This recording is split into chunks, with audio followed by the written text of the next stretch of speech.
At the tender age when humans start thinking viciously, acting impulsively, and behaving abnormally weirdly, it raises crucial questions about justice, rehabilitation, and the potential for change in young lives. Can you believe it?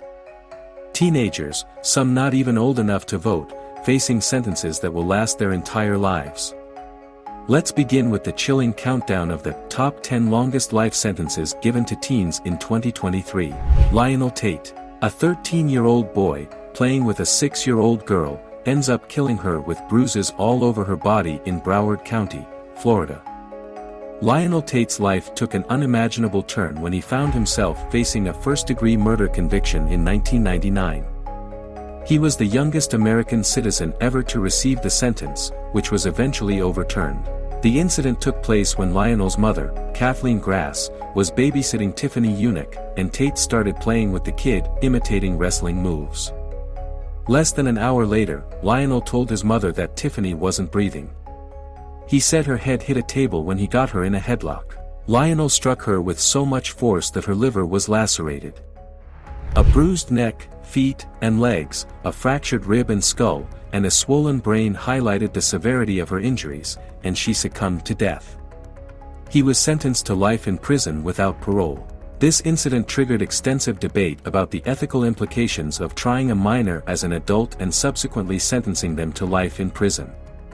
As the severity of Tate's sentence drew international attention, human rights organizations advocated for a more compassionate approach to his situation. In 2004, an appeals court reversed his sentence due to the lack of a mental competency evaluation during his trial. Tate then accepted a plea deal for second-degree murder, which substituted his life sentence with a year of house arrest and a decade of probation. Although Tate was released, he faced multiple probation violations and new criminal charges, casting doubt on the rehabilitative efficacy of the justice system. George Stinney. George Stinney remains an enduring symbol of racial injustice. An African-American teenager hailing from South Carolina, Stinney, at the age of 14 years, was wrongfully convicted for murdering Betty June Binnicker, aged 11, and Mary Emma Thames, aged 8, in 1944. Yes, 2 white girls.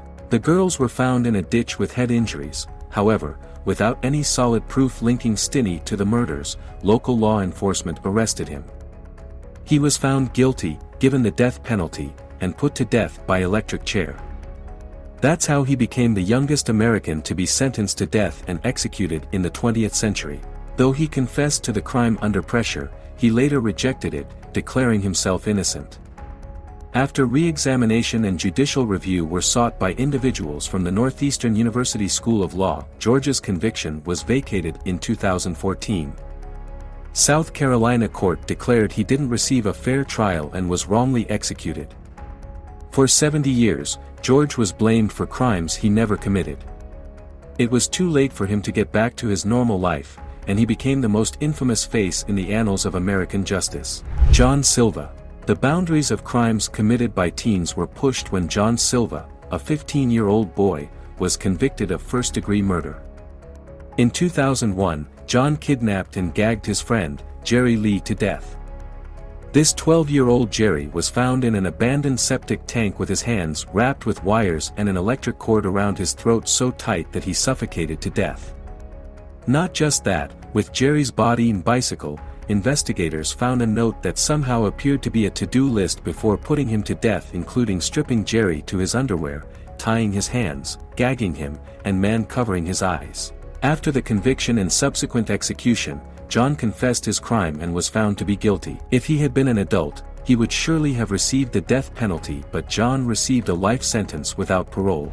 James Holmes. James Egan Holmes committed a mass shooting in Aurora, Colorado, where he entered a Century 16 movie theater on July 20, 2012, and horrifically ended the lives of 12 people, leaving 70 others wounded.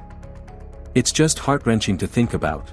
What's really unsettling is that before this awful incident, there was no known history of criminal activity involving Holmes. Prior to the shooting, he actually rigged his apartment with explosives, which were luckily disabled by a bomb squad a day later. We can only imagine the chaos and danger that could have been caused. James was arrested shortly after the shooting, and he had dyed his hair orange to paint some kind of sicko mosh to the green-haired Joker. He even identified himself as the Joker when he was arrested. He was put in jail without the possibility of parole as he awaited his trial. In sheer shame, he even attempted suicide multiple times while behind bars and had to be hospitalized. When his trial finally took place on April 27, 2015, Holmes pleaded not guilty by reason of insanity. Surprisingly, his plea was accepted.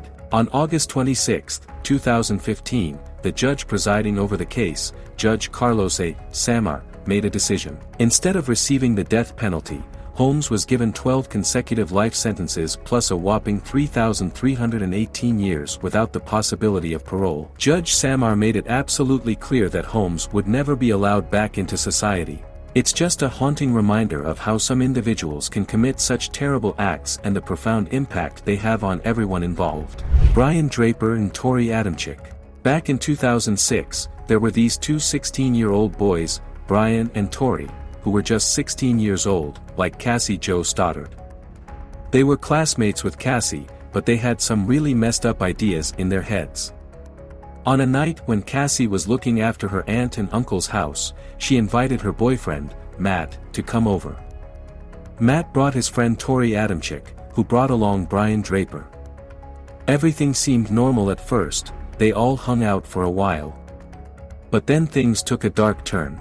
After a few hours, Brian and Tori left, but not before leaving a way to get back in. They intended to return later at night and unlocked the basement door. However, this time they ditched normal clothing and came dressed up in dark clothes, wearing masks and gloves, trying to make it as scary as possible. They even turned off the power in the house via the circuit breaker to freak Cassie and Matt out. But things didn't go as per their plan. Matt had to step out of the house for some work, leaving Cassie alone. Brian and Tori made several more attempts to scare her, but it didn't work. Eventually, they lost control and attacked her with knives. Not once, not twice, but shockingly, they stabbed her 30 times, leaving a dozen fatal wounds and hitting her heart's right ventricle. Brian and Tori were found guilty of first-degree murder and conspiracy to commit murder. They received life sentences without any chance of parole, plus an extra 30 years to life. Joshua Phillips. Back in 1998, a 14-year-old guy named Joshua Phillips from Allentown, Pennsylvania, was convicted of a pretty heavy crime, murdering his 8-year-old friend and neighbor, Maddie Clifton. He was sentenced to a life sentence without any chance of parole. Joshua, in his defense, said that he accidentally hit Maddie with a baseball during their playtime, and since he was afraid of his abusive dad's anger, he ended up doing something terrible. He killed Maddie to stop her crying.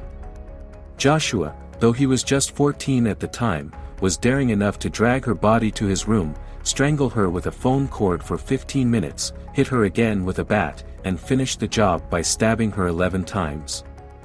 It was after a week-long search initiated for Maddie that Joshua's mother noticed a wet spot on the floor and discovered the poor girl's body inside it.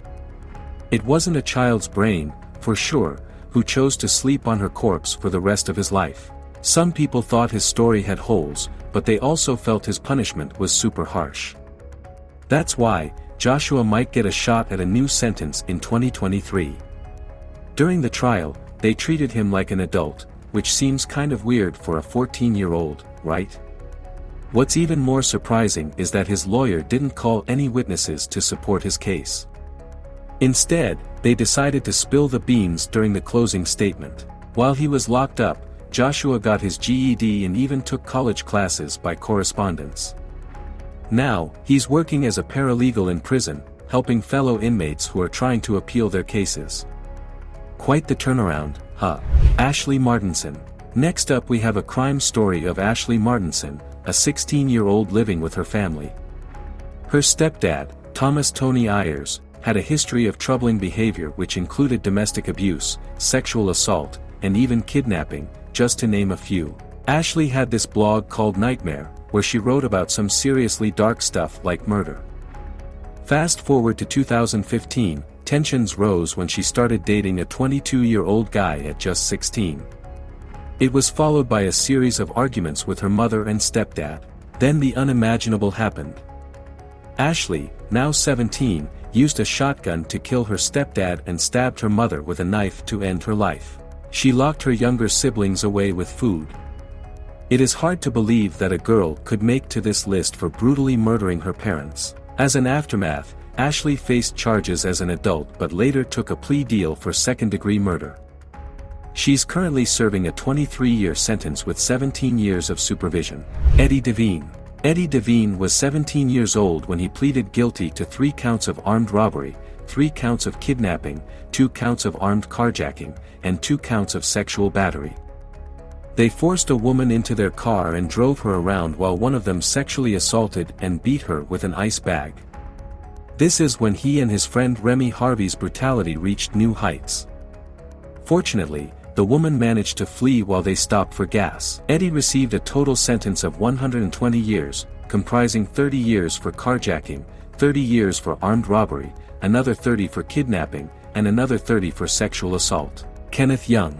Kenneth Young was just 14 years old when he was coerced by his mother's drug dealer into participating in a series of armed robberies. Unfortunately, he was caught, tried, and handed 4 consecutive life sentences, a harsh punishment for a juvenile. However, a glimmer of hope emerged in 2010 with the U.S. Supreme Court's ruling in Graham v. Florida. This ruling declared that sentencing a child to life in prison without parole for a non-homicide offense is unconstitutional.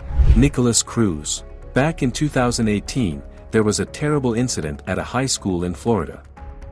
A 19-year-old guy named Nicholas Cruz shot and killed 17 people, and injured 17 more at Marjorie Stoneman Douglas High School. He used to be a student there. After the shooting, people were really upset about gun control. Some students from the school created a group called Never Again MSD to push for changes. The state of Florida passed new laws to control guns better, including letting trained teachers carry guns in schools. The police were criticized for not acting quickly during the shooting and not paying attention to earlier signs about Cruz's behavior. Some police officers left their jobs, and the head police officer was removed. Jumping ahead a bit, in 2021, Cruz admitted he did it and said sorry. They wanted to give him the death penalty, but after a long trial, they decided not to by reason of insanity. He was sentenced to life in prison without parole in 2022. This changed some rules about how the death penalty works because of what happened with Cruz.